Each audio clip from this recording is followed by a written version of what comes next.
right, today on the Versus Series, we're here for a deck tech, our first one of Eldritch Moon Standard. We're showing off some new cards. This is my deck for today. It's a blue-red Emerge deck built around Elder Deep Fiend and Wretched Griff. I think the Emerge mechanic is just kind of broken inherently. It's to be seen whether the cards are broken, but anything with cost reduction mechanics is kind of a problem. This card is really big. Yeah. It is really big. It does some sweet stuff. It has flash. You sack a Matter Reshaper, who cares? Yep. You sack a Palace Familiar, Well, draw a card. Then you have to play with Palace Familiar in your deck. We'll see if that's good or not. Yeah. So my deck is not well tuned, obviously. You know, we're here week -2 or whatever we're in. But basically, I'm trying to accelerate into Elder Deep Fiend and Wretched Griff, and I have like Kozilek's Return, which is basically my very small red splash. To facilitate that, we got Hedron Crawler, which is a nice accelerant creature. Matter Reshaper, as Gerry said, is kind of like the obvious centerpiece of an Emerge deck like this.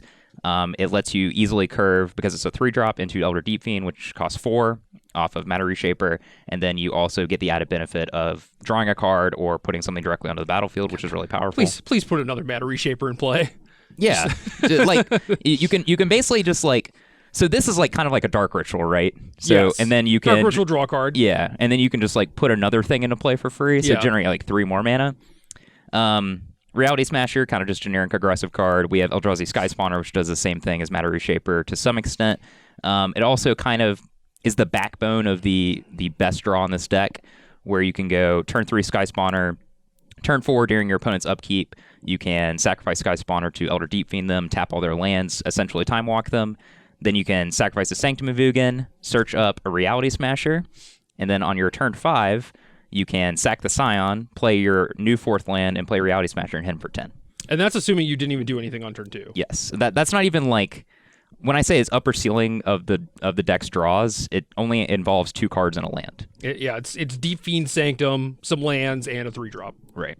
And yeah, that's kind of scary, honestly. Agreed. Yeah, we were talking about this before. Majors pointed out that if you're on the play, they can't even planar outburst you. Like, they can have Languish, but you have a 5/6 and a 5/5, and they basically don't get to skip, or they don't get to do anything on the turn where you tap their lands. Most likely, they could have Stasis Snare, right? Like that Right. is like the one card that they could have. But it's like there's also a lot of play to this card. Like Mistbind Click, I think, is a very relevant comparison in that it kind of does the same stuff, where it's just like, I think week 1 you're going to see people tapping a lot of lands on people's upkeeps, and then a couple weeks later people are just like, oh no man, I don't have any effects, and then they're just going to like attack you. You're going to get to eat something and tap all their lands. Yes. So yeah, having Flash, there's just a ton of play to this card. Like Flash 5/6 is just so big. Yes, it can eat Reality Smasher, for goodness sakes. Like, that's stupid. Even going beyond that scenario, you're gonna hit the point where people are like, all right, I'm pretty smart. I'm not gonna like attack into your thing. I'm just gonna play a spell and pass, and they don't even have Elder Deep Fiend, and you just like time walk yourself and don't attack your opponent. I wish that there was a way to capitalize on that. And then, you could play like Factor Fiction or something. It's like some 4-mana instant, right? Oh, you mean like Ojtai's Command or Archangel Avacyn? Yeah, I mean there are certainly cards. Or Rattle Chains. Yeah, there's a lot of ways to build decks like this that are going to abuse this Deep Fiend, but for now, I'm just kind of trying a really bare bones, aggressively slanted version. Just trying to make it really consistent. It's basically mono blue, kind of splashing Kozilek's Return off of Corrupted Crossroads, Shivan Reef, and Battlefield Forge. Yeah, because this is the easiest it's ever been to flashback the K return. Because yes, this costs 8. It is going to trigger this, but it doesn't cost 8. It costs 4. And you get to sack the thing that the K return's probably going to kill, which is pretty absurd because you just get to cash in this Hedron Crawler to make this cost cheaper, and then wrath all their stuff. You have this 5/6, maybe you time walk them too. It's just like, what is happening? Yeah. What game is this? Wretched Griff is a little less exciting than Elder Deep Fiend, but it's still a 3-mana, 3/4 flyer that draws a card and triggers Kozilek's Return. Draws 2 cards. Yeah. Caw. And then we've already talked about Kozilek's Return, but the rest of our spells, we have some Spatial Contortions, just an easy removal spell that can be taken into our basically mono blue deck. Yep. Cool. You can also just like pound somebody with Wretched Griff, take 6, Reality Smasher, Deep Fiend. Lava Spike. And then we have a new edition of Unsubstantiate, which I'm probably going to just brutalize the pronunciation of multiple times, but I think I got it right there. I'll just call it Unsub. Smart. But that's kind of like Unsummon. But I guess that's kind of what it is, so it's Kinda, cool. yeah. But this is a card that can catch you up on tempo, or you can just like defend your giant Eldrazi thing. Like if your opponent actually does a Planner Outburst, then put it back in their hand and hit them for 10 again. Yeah. And they're dead. And then we kind of have this like weirdo One Drowner of Hope, which is kind of just a tutor target for Sanctum of Ugin because it's going to be pretty easy to trigger this. Maybe it shouldn't be in the deck, but it's kind of a free roll. We're going to try it out. Yeah, I like it. But yep, that's pretty much it for my Blue-Red Emerge deck main deck. Join us in a moment for the sideboard. All right, back here for the sideboard of Blue-Red Emerge. Starting at the top, we have a new card, Wharf Infiltrator, which is kind of a weirdo like Looter and Ilkor. Is it Ilkor? Ilkor variant. It's difficult to block because it has Skulk. When you hit your opponent, you get to loot. And if you discard a creature card, you can pay 2 mana and generate a 3/2 horror, which is kind of a sweet... Just go ahead and show off the Writhing Township while you're over there. Ooh, attack. It amuses me. But this is like a part of this get lower to the ground counterspell package where you can play this threat on turn 2, protect a little bit with Negate or Turn Aside, which is another new card reprint, kind of a Dispel-ish card.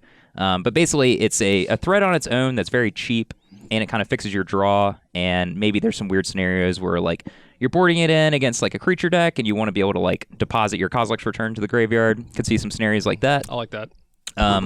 But I like this card in theory. I think it's anything that kind of fixes your draw, is cheap, and incidentally creates a bigger threat down the road is something worth taking a look at. Yeah, it's like it's pretty good on turn 2, obviously, and then you're gonna have better things to do on like turns 3, 4, 5 than like probably discard a creature and make a 3/2. But anytime past that, like the card is still pretty reasonable because it is so hard to block. So yeah, I like it. Basically, anytime your opponent's like, they're going to be playing Sylvan Advocates and Reflector Mages, so this thing's going to be unblockable. Mm-hmm. On this row, we kind of have the Eldrazi stuff. We have Warping Whale, which is like a nice hedge against stuff like Languish Planner Outburst.